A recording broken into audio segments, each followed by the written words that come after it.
do still think Jax could be a ban from H2K against Whirlleap, unless they want to try and shut him down through just camping him. Well, you can also shut him down by banning him. Yeah, why not? They're able to spend that one. Not too bad, but there's quite a lot still left on the table. Rek'Sai Gnar available. Giants let a lot through last time. Yeah, they did. This dangerous. Yeah, definitely let a lot of their strong picks open. And H2K are banning the same two champions we saw Unicorns of Love ban yesterday against Giants in Jax and the Zeref. Lissandra being taken away in the end. Gnar would be left open. A champ Whirlleap should be able to snowball on as well from the early game. Let's see if that's the strategy for Giants Gaming as they take away Lissandra. Still one more ban available for H2K, and that's going to be Rek'Sai. Okay, no Rek'Sai for us today so far. Jarvan being locked in. Okay, so giving actually Gnar over to Odoamne on the side of H2K. And also, Thresh has been picked for Giants twice as the first pick. If you look back at week 1 when they were on blue side. This time around, though, get the Jarvan for Frederick. I think this makes a lot more sense, too. It seemed like the Thresh pickup was more maybe Rydell just not being comfortable on a number of other champions, but you have to evolve past it. You cannot get by in the LCS with one champion. No, very true, but we also see this very often with the Jarvan lock-in, where on blue side you ban Lee Sin because you expect Rek'Sai to be banned on purple side, and now you have the two out of 3 top-tier junglers are gone, and you just take the last one left open. Obviously the Jarvan here, denied from Lulix. We'll have to find something else. We saw him play Elise in week 1. Worked out well in the early game, but obviously she got outscaled and didn't manage to do anything late game against the Copenhagen Wolves. Yeah, and there is that Gnar. Not too much hesitation for H2K, as they also lock in the Sivir for Fjarnin. So already taking 2 pretty normally strongly contested picks. Fairly standard response from H2K, getting 2 of the picks for themselves again. No Gnar, Jarvan combination for Giants.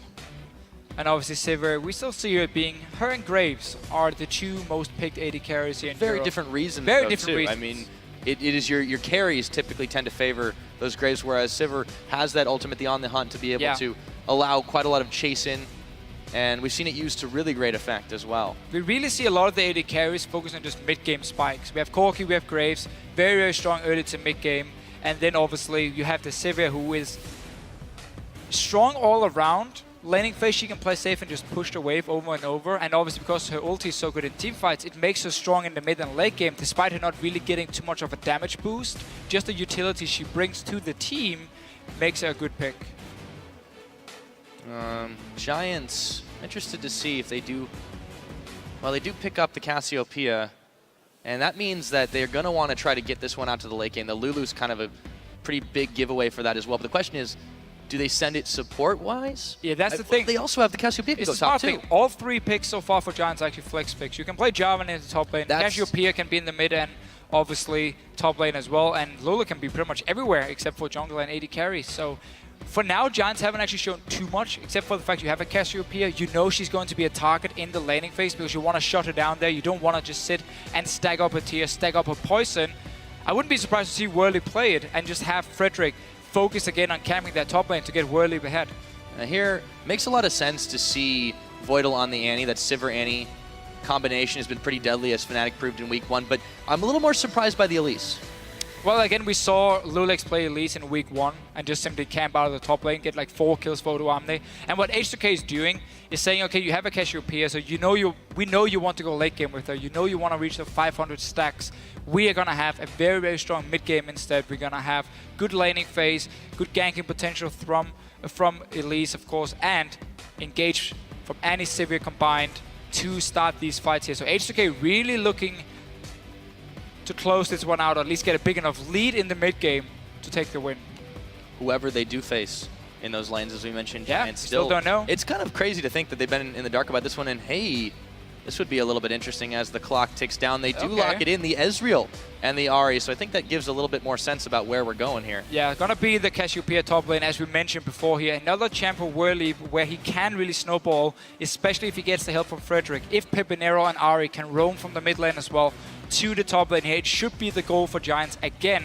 Get the top laner going, scale him into the late game, and of course Ezreal Lulu is not a considered very strong lane, but a very safe lane. You have very long range to sit there and just farm backwards, and you have fairly decent level 1 and 2 damage from the Lula and Ezreal combined. And we haven't seen that much Ezreal in Europe either since the start of the season. I mean, that's going to be a little bit different. We'll see how Audrey plays it out as they're looking for the last pickup on H2K's side.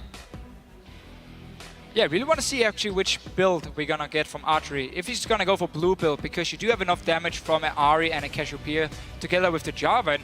So you can now try and kite around with the Sivir, obviously engaging on you. You have the blue build Ezreal, but we're going to have to see in the game itself what he decides to build. Picks are locked there. A couple of assassins in this mid lane. Should be quite a lot of action there. The Ahri versus LeBlanc matchup. And I'm really excited for the Cassiopeia top lane versus Gnar. That's going to be interesting. It's going to be a very annoying matchup for Duamne, because he's going to, first of all, he can't really trade for Cassiopeia as long as she lands a poison onto him.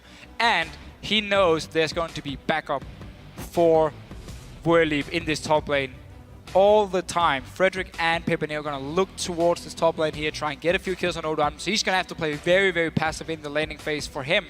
And just wait it out. Don't let this Cassiopeia get going.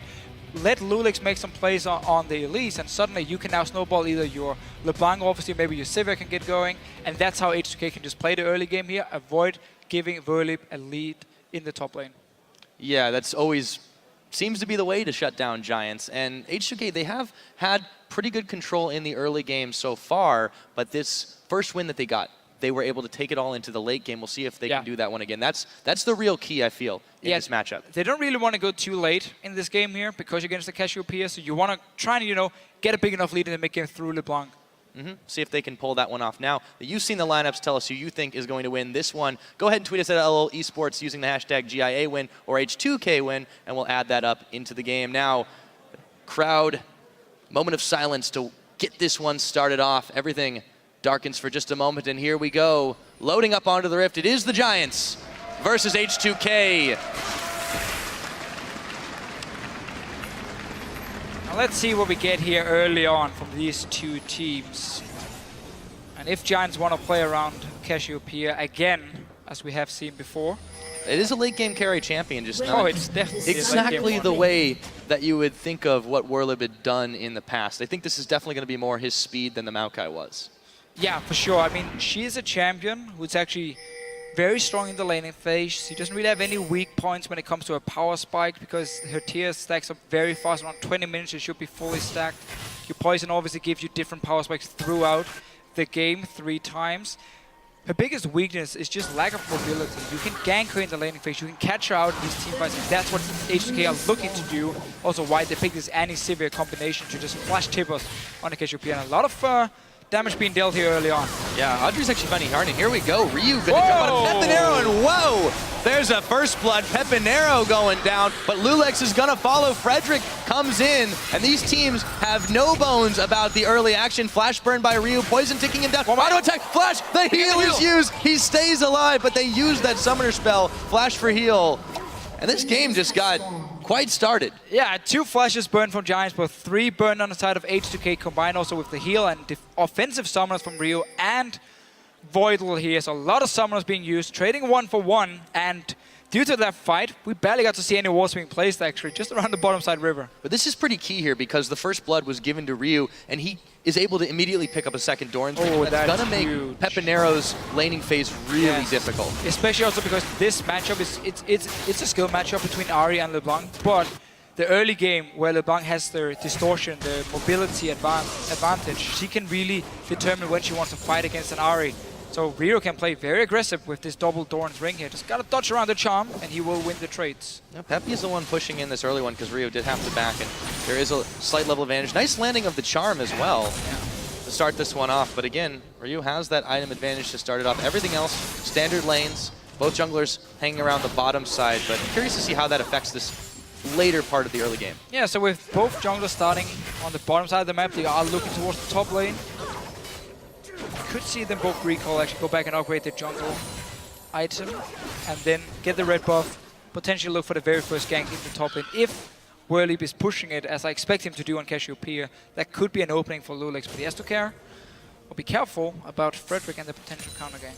Yeah, I would not be surprised to see both junglers taking trips frequently up to that top side. They want to keep Whirlip safe. That has been the Giants' strategy for the most part in this split. H2K, vice versa, have had a lot of success when they've done that, and they know that Werlib is really critical to the success of Giants Gaming. Especially when he's playing this late game carry. Very immobile late game carry. Plays the first ward here, so the normal jungle time before all the changes to the jungle was 320 would be like double buff jungler ready to gank. But because people are now doing full clears, it takes a little bit longer for them to get this double buff here. Therefore, Werlib could delay his trinket just a little bit and now has it placed to spot Lulex if he wants to go for a gank. Speaking of Lulex, he is making his way up to the top side, but he's looking at the Krugs first. Odoamne perfectly happy to just trade a little bit of farm for the time being. Werlib actually a little bit ahead in that. Although in the mid lane, Peppy is quite up on Ryu because of his early back. Yeah, that early back here in the instant level 2 for Pepinero actually forced Ryu to just sit back and wait for the minions to be pushed to his tower. That and he's eating charms too. He's actually not dodged too many of those. First gank. Here we go, Lulex. Into the top lane. Gonna send a spider out. That's actually gonna get spotted, so should prompt Werlib to back away immediately, and he does. Lulex going to back as he sees the ward. Well, actually doesn't. Fades away. He did see the ward disappear, so he now knows the timing on their trinket here for Werlib, knowing exactly when the ward was placed and when he can actually place the next one in about a minute's time. So he can try and play around it. He already picked up the sweeping lens as well on the first back. He can return to the top lane if he wants to, still having the red buff, and trying again to force a flash away from Werlib. He actually doesn't have flash, so Lulex can return to this top lane and go for the next gank. Yeah, there's still some timing to use in the aftermath of that crazy level 1. Audrey Rydell staying pretty safe in this bottom side. Quite a lot of poke, as you mentioned, from Ezreal. Yeah. Jarnan hasn't been too perturbed by it. He's kept up well in farm, but Voidal is taking quite a lot of damage if he's not too careful. Yeah, right now, I mean, H2K's bottom lane is just going to wait out till level 6 because, again, there is a lot of early damage from Lulu. She's one of the supports who can actually trade the best in the early stages of the game, as long as she controls her mana. This lane is just a bit of a farm base for now. Voidal, though, has stun charge up. They really want to use it on Rydell. Oh, he is going to. Half health, though, but Voidal not too healthy himself. Audrey's going to turn it on. Voidal, though, in the front. Rydell extremely low, but he's got that sustain, as you mentioned, the boomerang. He's going to connect both ways on him. That'll force Giants bot lane to think a little bit twice. Not exactly why Rydell actually avoided, so he didn't really want to use his stun onto Rydell here, because then soon Audrey can jump. Lulex, though. Yeah, jungle combat, skirmishers smite down, and here we go. Here comes Ryu and Pepinero, who's going down. Looks like it might be Frederick, and it will be, but Lulex on the return. Peppy comes up with one for himself, and both junglers back to Fountain. Trading 1 for 1. Both junglers here ended up dying. Frederick didn't actually have his flash from the level 1. Meanwhile, though, because Werlib went back to base and didn't actually teleport to lane, he wanted to get that early tier so he can start getting it stacked up. I really think that is the best thing he can do on a casual period. You want to get that tier early. Didn't use teleport back, though, so actually decided to give up a bit of farm to Odoamne. But Odoamne also made the roam down, trying to help secure that one up. Peppy is a little bit low. Ryu is going to force him to pop a biscuit in that mid lane, but got to be careful. This starts to get a little bit dangerous. Ryu at level 6 now. Feeling a little bit more confident. Dodges that charm. Pepinero has no mana, so Ryu can just do whatever he wants. So even if a charm lands, there's no follow-up from Pepinero. And therefore Ryu can keep trading back and forth once again. Like that. Jumping in. He can't safely farm at this point, and even though Peppy is a couple CS ahead, that's not going to be the same for long. Forced to back away. Lulex now making his way into the Giants jungle. Frederick busy clearing out his Raptor camp. Yeah, and as soon as you have the pressure in the mid lane, it opens up for your jungler to actually walk into the enemy jungle and use that route to get to the bottom lane. Yeah, so he's sitting there now. Oh, Andre's walking straight into it. Ooh, big trouble. He's going to be able to E away, but not quite enough to kill him. Ignite is ticking his health bar, but he does get away. Oh, Frederick here as well. Teleports both being spent. They decided to flip the action switch, and here comes Werlib, but there's no backup. Odoamne's here as well. Flashes, ults. They found Voidal, but there's no follow-up at all, and Voidal takes the kill onto Werlib.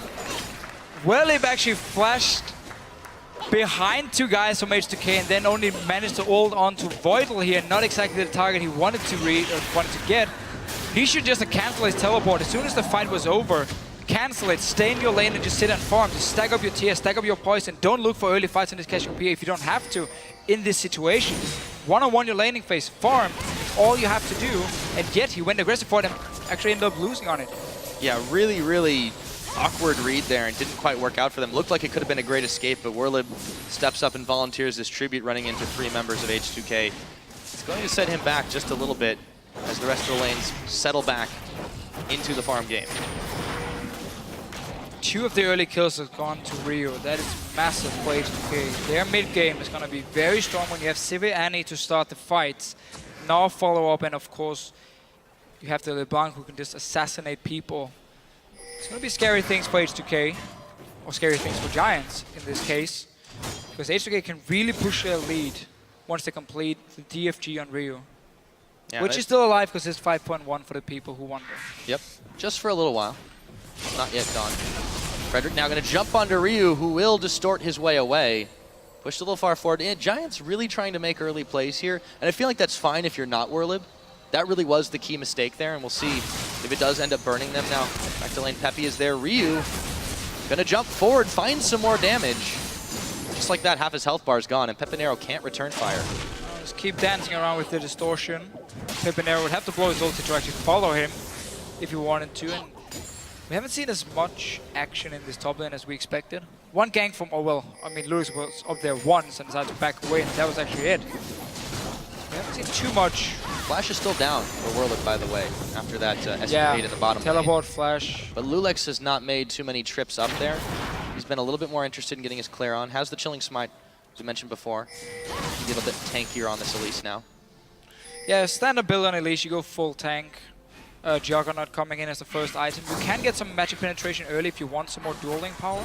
But they've got so much damage and magic damage in general with Ryu. And it's purely for the early game. It's purely for the early game. You just get flat magic penetration, so you are stronger in these ganks, or the counter ganks.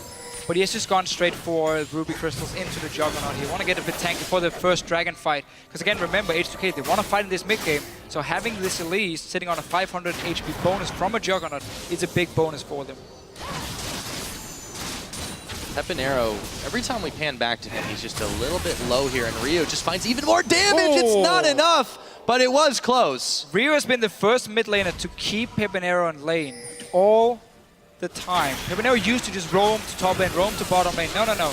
This time around, Ryu has forced him to stay on this LeBlanc with the 2 early kills. And also Voidal here for Frederick. He's going to be looking for that. There is no flash available. Voidal, True Shot Barrage comes in. Frederick shielded up, but it's not enough. Voidal drops the Tibbers, and now Rydal has to back away.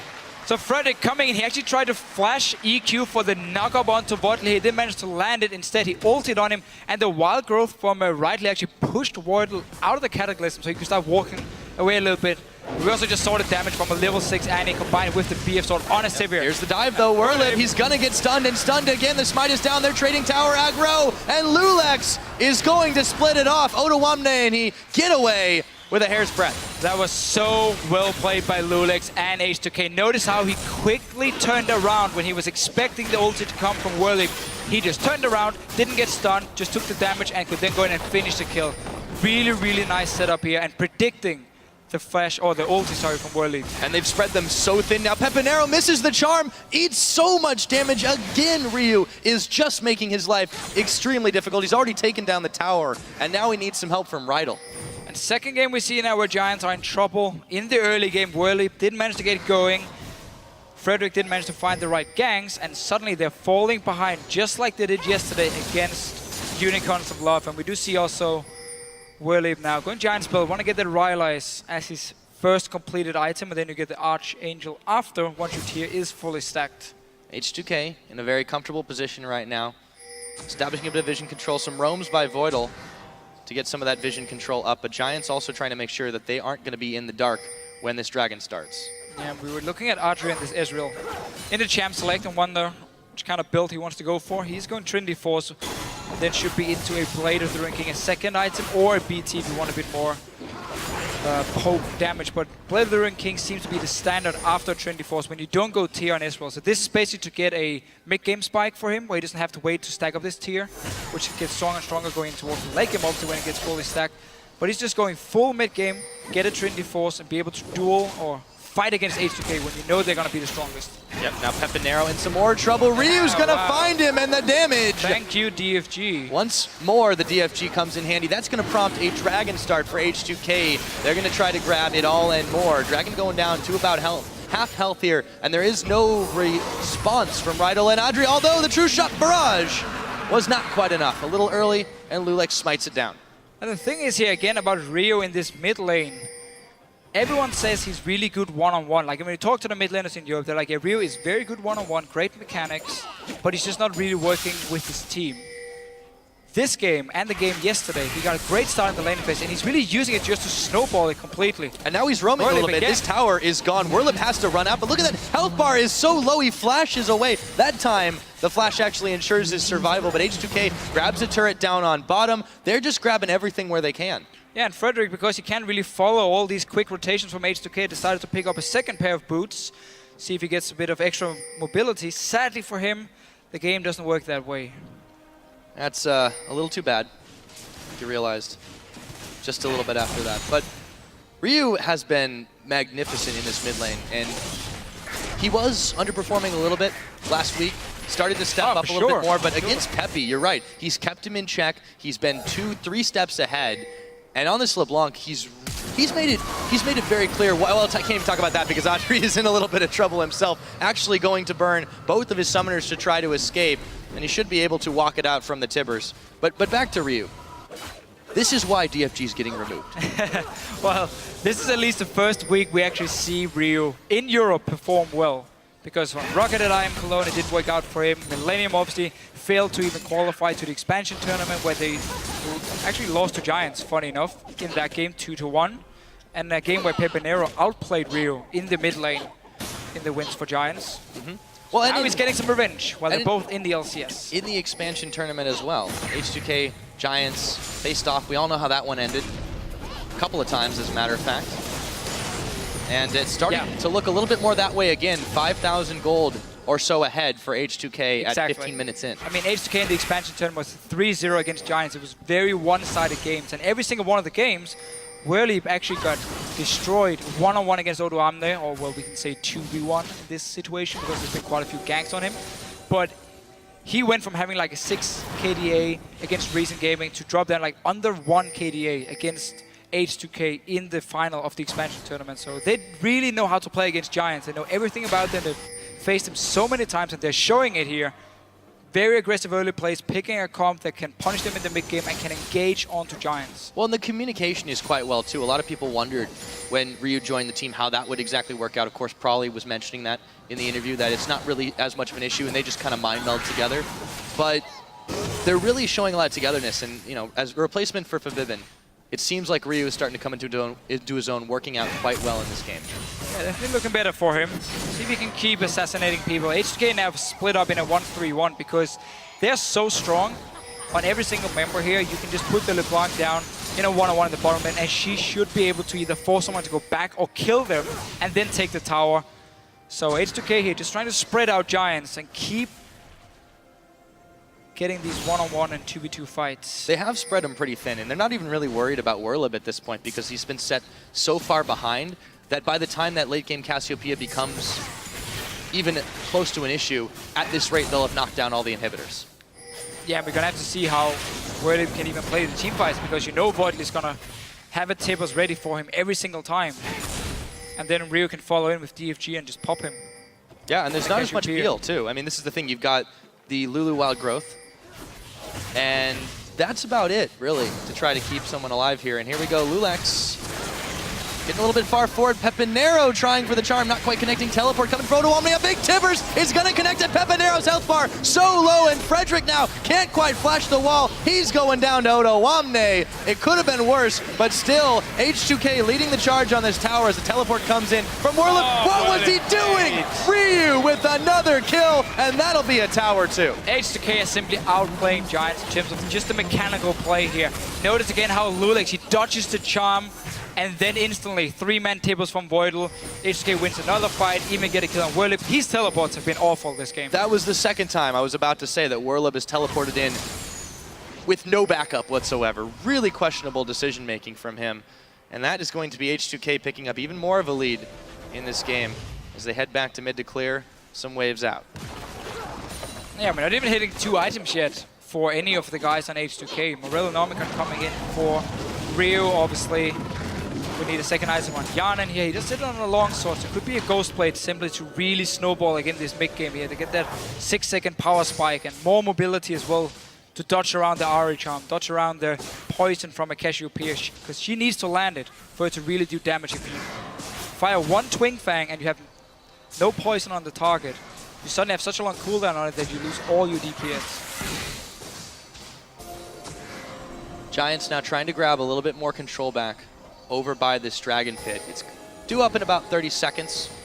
So if they can grab the Skull Crab, they'll be in a decent position. But however, H2K is just so strong at starting these fights. They're going to have to sneak it. Frederick is in the middle. Ryu actually looking for him. The chains have connected, but he has Rydell there for the support. Frederick still has to back out. There's no way they can start this Dragon now. And the vision is gone. Well, the vision is still there. Still quite a lot of wards, the control but is gone. They don't really have any way to get to them, and now they're starting to lose this inner tower down the middle. H2K more interested in taking out the objectives that don't come back, and it's gone. Yeah, so with all the guys from Giants trying to set up for a Dragon. Chases down Ryu, whoa! Oh, into the base gates. They're here, a little bit too much damage, but they should be able to back out of this one, start the Dragon up themselves. Giants still licking their wounds over this, but Frederick is back up. And look how many wards Giants have placed. Look how many wards Giants have placed here around that Dragon and still can't get it because Frederick... Whoa! Ooh, that time was a little too late. Close enough. Hey, Audrey's getting an A for effort on those ones, but it's not going to get in the Dragon. 2 for 2 now over to H2K. 5 towers to 0, and H2K have looked fairly flawless in this game. I mean, again, look at the deep vision from them so they can see everything on the bottom side of the map, which means Rio can jump in aggressive in like these small pick opportunities for him because he knows, okay, nobody's nearby from Giants because I can see everything on the map. Speaking of side as well, H2K's invested in those upgraded green trinkets. Extra pink early on for Harden. Yeah, very, very early. Oh, Ryu, got to be more careful than that, rather, although he will be able to juke Frederick for just a moment. Yes, the blue buff goes on the real LeBlanc. Yeah, I really like the totem upgrades here from H2K. It's a greater stealth totem and a greater vision totem for Yarnan on his side. So you get that pink ward, you get obviously the green ward as well. 1 minute cooldown on it, and it stays for 3 minutes like a normal ward. So it's very, very smart to consistently get wards done in the enemy jungle and keep up this control you have on the map to create these picks. And there's the collapse. The Tibbers is going to land on Werlib, who will flash away from this one. Odoamne, big Gnar smash, and Yarnan gets Werlib. Frederick jumps in for the heroic effort, but he's got no backup as well, and that is going to be a 3-for-0 smash. And a double kill going over to Yarnan as they look to push in mid again. And again, H2K really pushing their lead here. They have the engage options, they use them, and Voidal charmed up, stays alive. Pepinero just doesn't have the damage he needs right now, only sitting on the Morellonomicon as a completed item, and I don't think he can even ward off this 5-man assault on the tower. Ryu dodges the charm again, goes in DFG, and he does not quite have the damage, but he sure is scaring the hell out of Pepinero. Yeah, just pushing him away. Back into his own fountain inhibitor. Now for H2K, 21 minutes in. They're really pushing this. They've been able to grab that first inhibitor, or rather inhibitor turret at 21 minutes in. Oh, look at Ryu. Yep, there we go. Still waiting to see if he can get the assassination. Werlib won't get close enough. But yeah, you gotta be really worried when your inhibitor's down at 21.5. You don't know where H2K is on the map for all of the money they've spent investing in wards. They haven't really got a lot of information out of it. No, and Ryu's still waiting for the one pick. He's soon going to realize Giants is like, yeah, we're not even nearby. Let's just push a mid lane. Sled. He's going to sneak in behind them. There's no wards from Giants to actually spot him here. Yeah, Giants will be able to take this tower, well. but it's so little and so late. Odoamne teleporting in for the flank. Can they get the collapse off? Voidal eats a charm, a lot of damage, but Giants not sure where to go. Werlib very low, gets knocked up, locked up. There we go. Yarnan comes in with the pick, and Odoamne on the chase, charmed up. Audrey still pushing damage onto him. Pepinero trying for the assassination, not quite enough. They get one. They nearly take Odoamne. There we go. That looks like Frederick. Oh. Voidal actually is the one who goes down in that one. That was really hectic second win, but still, H2K coming out on top. They've got waves pushing in every lane now, and it's disaster mode for Giants Gaming. Ryu going in again. Yeah, gotta find Pepinero. He gets charmed. Still has the damage in the chains, forcing the wild growth out as a tower gets taken on top. 7-1 is the tower score for H2K. Absolutely fantastic play by H2K here. Making sure Giants never get a chance to just sit back and farm. I mean, always fighting, teleporting behind them, complete vision control in the jungle of Giants as well. They don't give a response time to Giants. It's just not at all. One attack, one place, another place, and you're forcing them to play on your own terms. And this is how Giants had lost their last game, but H2K can keep it up. This was a 6-minute tier from Whirly, and it's not even fully stacked yet. Let's take a look at that. How slow it is for him. Yeah, so Odo Armor teleporting in. Rio, of course, has been hiding in the jungle of Giants. Well, let's take a bit of poke, but Whirly here actually blocked by Yana with his spell shield, and he's not been having a great game on this Cassiopeia here. H2K are just playing around it, dancing in, not really face planting their way into Whirly and Giants as a team. But all in all, just a beautiful setup, and obviously Pepanero managed to get a turn kill in the end. Yeah, even with the Tibbers drop there, yeah, Pepanero still grabbing a little bit back into this, but he's 2-2-1. If you want to call that sort of the bright spot of Giants right now, it's a little bit of a stretch because, yeah, 0-5 on Warlib's Cassiopeia. He's made some really oddball decisions that haven't worked for the team this game. He's been getting danced around by this H2K team, this very mobile H2K team, I might add. And yeah, they've avoided all of his ultimates. Exactly, because H2K are so mobile and because they have this Sivir here to speed people up. That's actually why I was not saying expecting, but I would have understood if Atri had gone for like the blue build Ezreal, because you have so much damage from a Cassiopeia and an Ahri, and you can go for that build if you're not the main damage source on your team, which he's not. And then you actually have some kiting potential together with a Lulu to stop H2K from just running into them every time and getting the engage they wanted to. But instead, Baron being started and no reaction from Giants. Yeah, they're not really feeling confident enough to even move out that far, although Lulek's a little bit low, will get the smite down. Ryu is actually fending off the entire Giants team, and well done. They'll get the empowered recall. Excellent control of the neutral objectives this game, as well as the towers. They've barely given up a thing. Oh yeah, I mean everything has just been in favor of H2K in this game here. And credit to them. They're really showing how they've learned from week 1. Not just gonna give time to the other team so they can sit and scale up. And funny enough, actually also played against the Cassiopeia and gave her to like 50 minutes into the game. And Soren from the Copenhagen Wolves could then start winning fights with 1100 AP. Yeah, this game is going a little bit fast for the Giants' liking. As another Dragon looks to be started up here by H2K. They'll take care of the Rift Scuttler first. And they've just got a lot of damage to be able to take this one down quick. No reaction from Giants Gaming. This should be number 3. Yeah, and instantly you see Ryu going down to the bottom lane, just setting up the wave, start making it, pushing in with the Baron. Both on them as well. You want to get the mid lane, and obviously you want to get the top lane going, ideally. But 2 lanes is enough when you have the Baron buff. And there's not really enough wave to the side of Giants, because keep in mind, Cassiopeia needs a bit of time before she can kill these minions. So they really have Ahri to actually man the orb. Yeah, he found Audrey, not quite enough damage, but they are still a big threat. And when you have that potential to 100-0 someone, it's very, very difficult to defend the siege. Sharnan goes up to the mid and tries to push in as this inhibitor just respawns there. Should be an easy take here for H2K, while Ryu still fending off waves on the bottom. H2K having their way with this Giants team, but Ryu is caught on a charm. Not enough damage, though, from Pepanero. And as soon as Teleport is going to be ready for Odo Armor, then he's going to go to the top lane and start pushing that one in and be able to join his team. Or Ryu finds Frederick. Some picks. Yeah, they are looking for it. Pepanero trying to find a few of his own. Tibbers is down. Voidal getting the kill. Looking for Rydal now as Odo Wamne. Big Gnar back. He finds Audrey. Here comes Lulex. Do they have the damage? They're still poking down the tower. They do, it looks like, and they clean house. Frederick, the only one alive. Inhibitor should go down. Ryu, actually, that was the wrong Ryu. I got juked on that. I was like, what is he doing? Oh, that's the wrong LeBlanc. They're going to start to be able to push down these towers. Nexus turrets, very, very low. I don't think Frederick could even stop this. He's not even trying. This looks like it's going to be GG. 27 minutes into the game. The Nexus is falling, and it will be H2K going for 2-2 at the start of the spring split. Yeah, 2 wins here in the week 2 for H2K. Definitely bouncing back after a bit of a tough week 1. And just showing some great plays all around. Very mid-game focused comp. They got the lead early on and they used it. I mean, Ryu on the bunk, 2-0. Very early in the laning phase, got a DFG. Just started assassinating people left and right. Yeah, it doesn't really matter how much you build up for the late game. If you can't even make it halfway there, you're not going to have much of a chance. So H2K comes up with a big win, and that man in the middle, Ryu, really, really shining And he has been, as you mentioned, one of the few to really keep Pepinero locked up. And the rest of the Giants have something to fear from this H2K squad. Oh, they do. And I mean, for Giants, they beat Copenhagen Wolves and NY in week 1.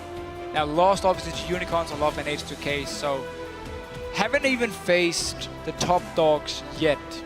Missing SK, missing Fnatic, of course, we're gonna have to see what they can do against them. For now, we have seen a way to play against Giants is ban the Jacks and make sure Whirlip has no chance of getting rolling in the early game, and suddenly the team doesn't seem to know exactly what to do, and they just fall too far behind in the other lanes. Well, they were able to cut the head off the snake there and just really keep him from having any help from his teammates, and that's the real key. There's so much dependency that the Giants have on Whirlip that just not letting them get together seemed to be the key to victory. And it really seemed like he knew he had to get going early on in this game, and that's why he tried these teleport plays, which was just really risky, and in the end it was like him 1v4ing or 1v3ing, and the guy at the time he teleported down to the tower and just died instantly as well. So really felt like he was like, okay, I have to get going on this Cassiopeia, otherwise it's going to take me too long to scale up into late game where I can really start making an impact.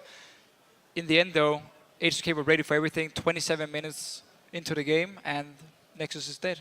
Yeah, Giants seem to not be very particularly good at adapting when they're out of their comfort zone. That was really the issue in those 2 losses that they've had. But now that teams have figured this out, we'll see if they're able to keep doing that, or if the Giants can maybe mix it up a little bit. But for now, all smiles on the H2K side. They've managed to thunder back in after some disappointing losses. Can we just talk about Lulex here? Standing with Paulie, of course, on your screen. His mechanics, dodging around charms and the Cassiopeia ulti and his dive in the top lane was absolutely insane. Like, I doubted the he's Elise, making so many plays. He really made it look good. Yeah, I mean, it was beautiful. Very well done. We talked a little bit about Lulix just a minute before champ selection. He played really, really good on Jarvan, but this was just magnificent play from him. You're right, dodging the skill shots. Honestly, Pepe could have had a number of picks, not just on Ryu, but on him as well, and they didn't let that happen at all. So it was really, really well played across the board. Yeah.